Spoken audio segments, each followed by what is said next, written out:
So what do you do when you know you want a divorce, but you have no idea how to tell your spouse? How do you have the talk about divorce? I'm Karen Covey. I'm a divorce advisor, attorney, mediator, and coach. And today I want to talk about the talk. But before we talk about how you have that talk, how you tell your spouse that you want a divorce, let's talk about you. Because you know your circumstances and your spouse way better than anyone else. And if there is a chance that by having this talk with your spouse, he or she is going to react with violence, if there's been violence in your marriage and you're worried about your safety, then what I'm about to say in this video is not for you. You need a whole different video because you've got to make sure, number one, first and foremost, that you're safe. But let's assume that you're not in that situation, that you're not worried about your personal safety. How do you tell your spouse that you want a divorce? Well, step number one is to have the conversation.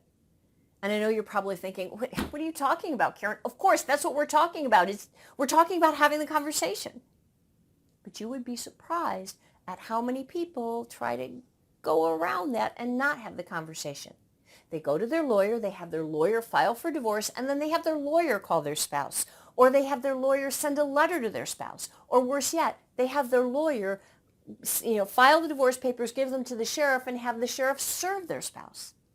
I have to tell you, if you want to have any hope of making your divorce amicable and civilized, starting it off by having the sheriff serve your spouse with divorce papers and have that be how your spouse learns about the divorce is the worst way that you can do it. I really can't think of anything that is more likely to cause a war and start things off badly. And the problem is how you start your divorce sets the tone for how everything goes from that point forward.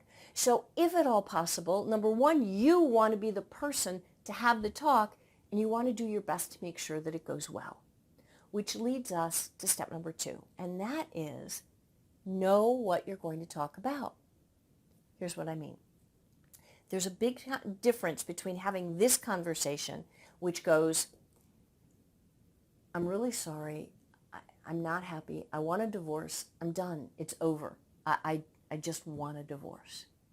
That's one conversation.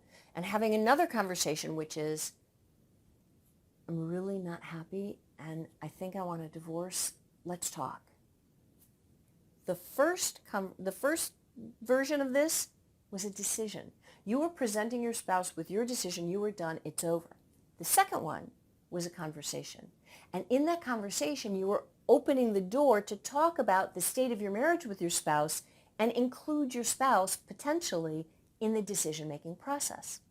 Now, in general, if you can include your spouse in your decision-making process, that's always going to go better. Why? Because no one wants to be told what to do. No one wants their spouse to say, this is it, it's done, you have nothing to do about it, you can't stop it, it's over. That hurts. That's really harsh. So if you can include your spouse in the decision-making, that's always going to be better.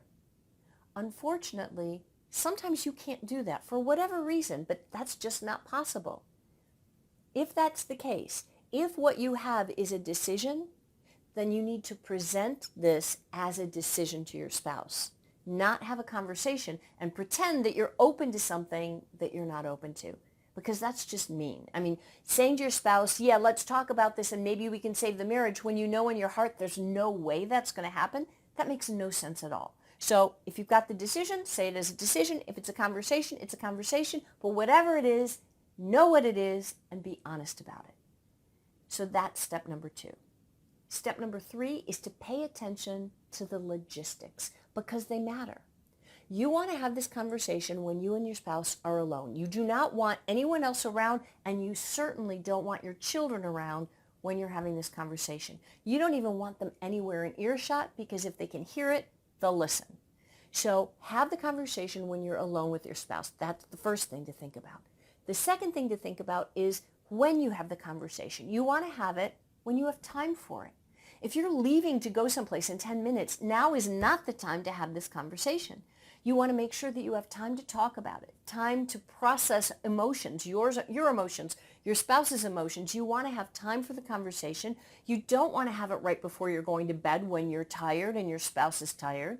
And when you have the conversation, you want to pay attention to the conversation. What does that mean?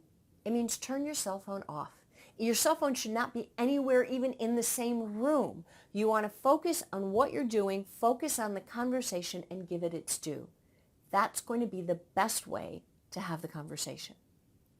So that's step number 3. Step number 4 is to be sensitive, to be as kind as you can with this conversation. It's going to suck no matter what you do. I mean, let's be honest. But think about it. If the tables were turned, if the shoe was on the other foot and your spouse was telling you bad news, how would you want to hear it? Use that level of kindness and sensitivity when you're talking to your spouse. Even if you can't stand your spouse, even if you are so done, you want this to be over yesterday, that's okay. Take the time to be sensitive. Take the time to be kind. It will set the stage for things to go better from that point forward, and that's what you want. Plus, it's just a decent thing to do. So step number 4 is to be sensitive, to be kind. Step number 5 is a more practical tip, actually. It's to rehearse.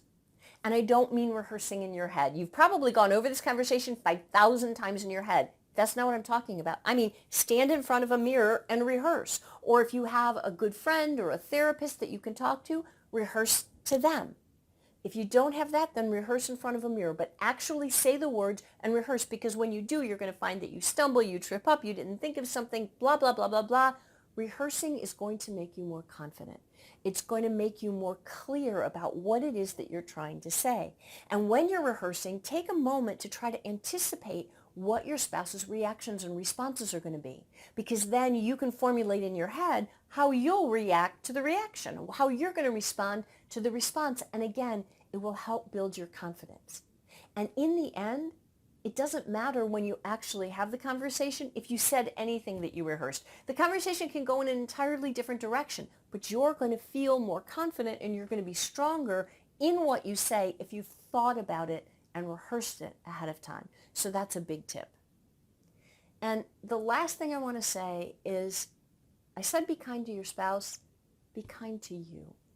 This is a hard conversation to have. It's not easy, and no one wants to have it. So the fact that you're even stepping up and having the conversation is a big plus for you. And know that no matter what you do, it's not going to be perfect, and that's okay. All you can do is be prepared and do your best. Really, there's nothing else that you can do. Hang in there. It's going to be okay. You're going to get through this. I'll talk to you next time.